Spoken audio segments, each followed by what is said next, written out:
What's up YouTube? Welcome back to LBM Pewpew. So by popular request, I've decided to make this little guide video on how best to fame farm. First, let me start off by saying that if you're a new player, the most important thing for you to do in this game right now is to get your fame up. Whether you're a PvPer, a PvEer, or just a gatherer, it doesn't matter. Getting fame, whether it's combat fame or life skill fame, is a lot more important than getting silver. Because when you get your fame up, silver will kind of just come to you. It's so much easier to make silver when you have 400 spec in your weapons and you can just destroy people in Hellgates and take their loot. And it's so much easier to make silver when you're T8 in gathering. You can just make, say, 1.5 million an hour just from gathering. So if you are a new player, make sure you're prioritizing the fame grind. Don't do things like skipping solo dungeons for bosses, things that will only give you silver but not fame. Focus on the fame first. Now, let's talk about how to actually get that dang fame. So in my opinion, there are two ways to fame farm. There are two best ways to fame farm. Number one is 5v5 Hellgates, and number two is solo dungeons. So let's talk about the Hellgates first. Farming in 5v5 Hellgates is something that they had to repeatedly nerf in this game because it's just too good. Now, if you're new to the game, you might be wondering, what is a Hellgate? A Hellgate is basically a PvP game mode that's similar to just playing team deathmatch, basically. But the catch is that in this team deathmatch arena, there are some mobs and bosses that spawn, and the bosses are actually worth a lot of fame when you kill them. So there's a 2v2 Hellgate and a 5v5 Hellgate. The fame in the 2v2 Hellgate it's okay, but really the 5v5 Hellgate is where the fame is really amazing. So for the sake of just fame farming, we're only going to talk about 5v5 Hellgates. So if you have 5 people that are actually pretty good at PvP, you can do these Hellgates, and you'll get a lot of fame for winning them.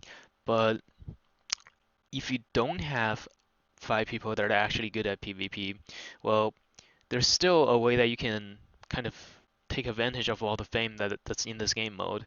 You can just go after the bosses. You don't have to actually fight the other party. So what you do is you take your party, you divide it into 2 teams, and you go in 2 different directions and just kill the bosses. You don't actually even need 5 people for this. You can do it with 4 people. If you kill a small boss with 2 players, they give you around 50k fame. If you kill just the final boss at the end, it gives you 225k fame. Now that is a lot of fame considering how fast you can kill them. Now, if you do it this way, you will most likely die in the Hellgate, because you're basically just going into a PvP arena to do PvE. So if you run into the other team, you will probably get killed and lose all your gear, and you probably won't get to kill all the bosses. But if you can kill just a couple of them before you die, it's worth your time. Now, since we are kind of going in with the mindset of I'm about to die, I recommend that you go in with exactly this build that I'm going to show on the screen, and you buy in tier 4 flat. Don't even do 4.1, just tier 4 flat. So you're really aiming to kill maybe a couple of bosses before you die, but once in a while, if you kill fast enough, you can actually kill all the little bosses and spawn the big boss before the other team even enters. And if you do that, if you do manage to get a kill on the final boss, that's a big bonus for you. And also the loot from the final boss will easily cover for this build like a few dozen times over. Alright, so the next best thing to do for fame, in my opinion, is solo dungeons. Now, some of you might be thinking, wait a minute, what about group dungeons? So in my opinion, if you have a solid 5-man team that can play the game consistently, you should just go do Hellgates. It's more fame that way. And if you don't have a team, well then the only thing you can do is solo dungeons. Now, I don't recommend pugging for group dungeons because finding a party can take a lot of time, and so often after you spend half an hour or so finding a party, you clear 2 dungeons and someone has to go, and then you have to spend another 10-20 minutes to replace them. So, in my opinion, it's just a huge waste of time to sit there and wait for a party. So, the only reason I can think of to ever do a group dungeon is if I actually have a team of all new players who can't even afford to throw away some flat 4 gear for Hellgates yet, then I'll go do group dungeons. But otherwise, it would just be if you have a team, do Hellgates. If you don't have a team, go do solo dungeons. Right now, let's talk about solo dungeons. So the first thing you need to do to start doing solo dungeons is pick a build that can do it fast. Now in this build, I will show you two of the fastest clearing builds for solo dungeons. Now there are more builds out there, but these two are just my personal favorites. Alright, so the first is the Great Axe build, and it's what you're seeing right now. It's made up of the Great Axe, Scholar Cow for mana, Stalker Jacket for more damage, any leather shoes for a refreshing sprint to bring your cooldowns back faster, and that fur cape for the chain lining to help you clear faster. It's a fairly cheap build. There's only one artifact item in there, and it's a pretty cheap artifact. And like I said, it's a very fast clearing build. As you can see here, I'm pretty much just walking through these mobs.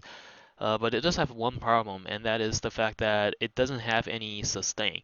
So if you are doing like a high tier dungeon, let's say for example a 7.2 map, like I'm about to do here, you'll have some trouble killing the bosses in there because the bosses can hit very hard, and you'll need some sustain to help you kill these bosses. So what I recommend you do is you go out with this build, but you pocket a mercenary jacket, and you switch to the mercenary jacket when you're actually on the boss, and then the healing from the mercenary jacket will help you kill the boss very easily.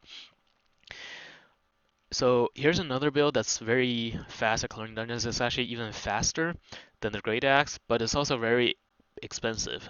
And it's made up of the Bear Paws, Assassin Hood, Cultist Robe, and it can run leather shoes for refreshing sprint again, or Scholar Sandals. They're both okay.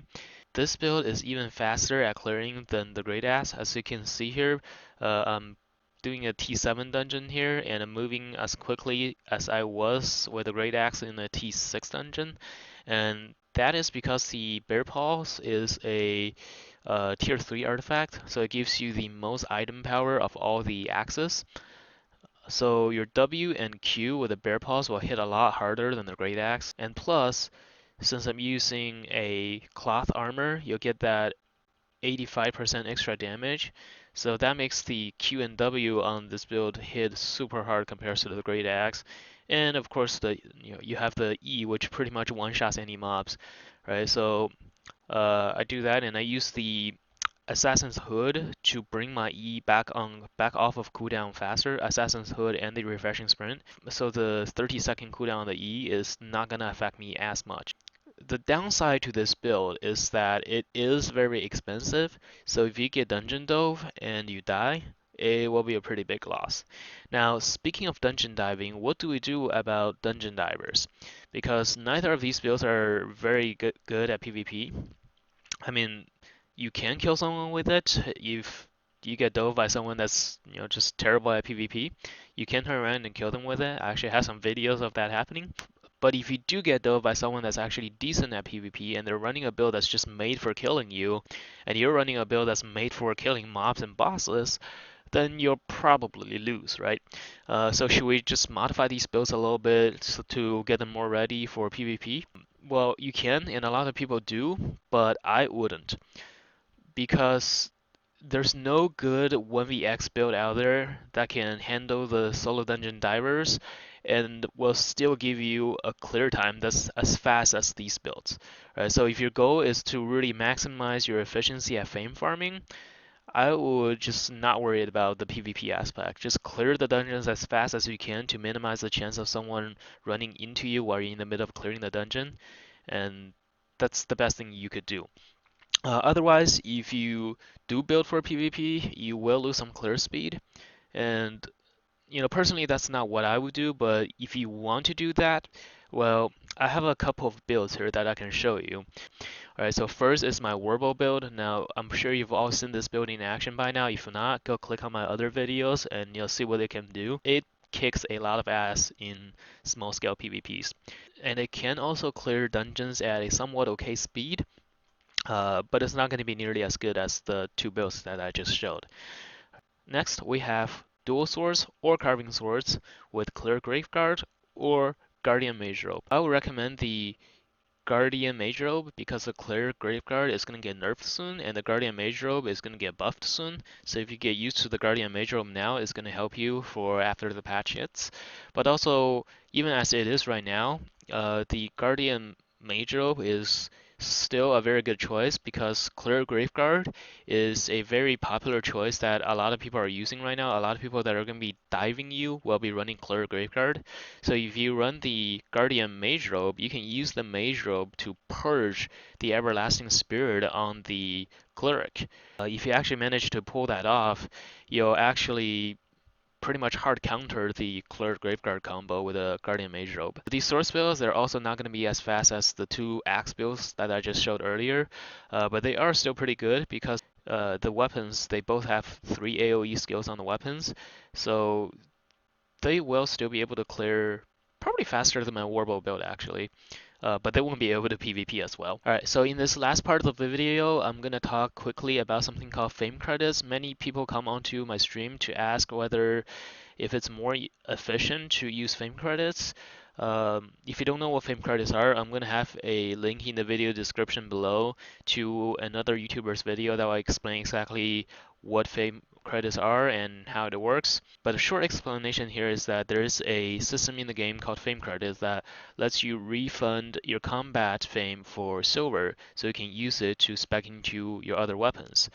Now, when you do this, whether you're doing it by actually refunding the fame or by using the auto respec for after you max out a weapon, you're only getting 80% of the fame as fame credits. If the weapon that you're trying to spec up is something that is just terrible at faming, for example, if you're trying to level up claws, well, it will be better than to use a great axe to get the fame credits and then to spend those fame credits on your claws.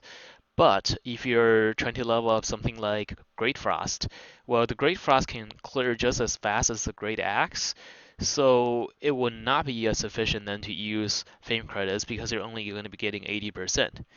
Anyway, if you want to know more about fame credits, go into the video descriptions now and find that link. Okay, that's it for this video. I hope it was helpful. If it was, don't forget to give me a like and a sub. If not, let me know in the comments below what I could do better. And if you have any other questions about anything Albion related, you can ask me during my streams. I will have a link below to my Twitch, and I'll see you there.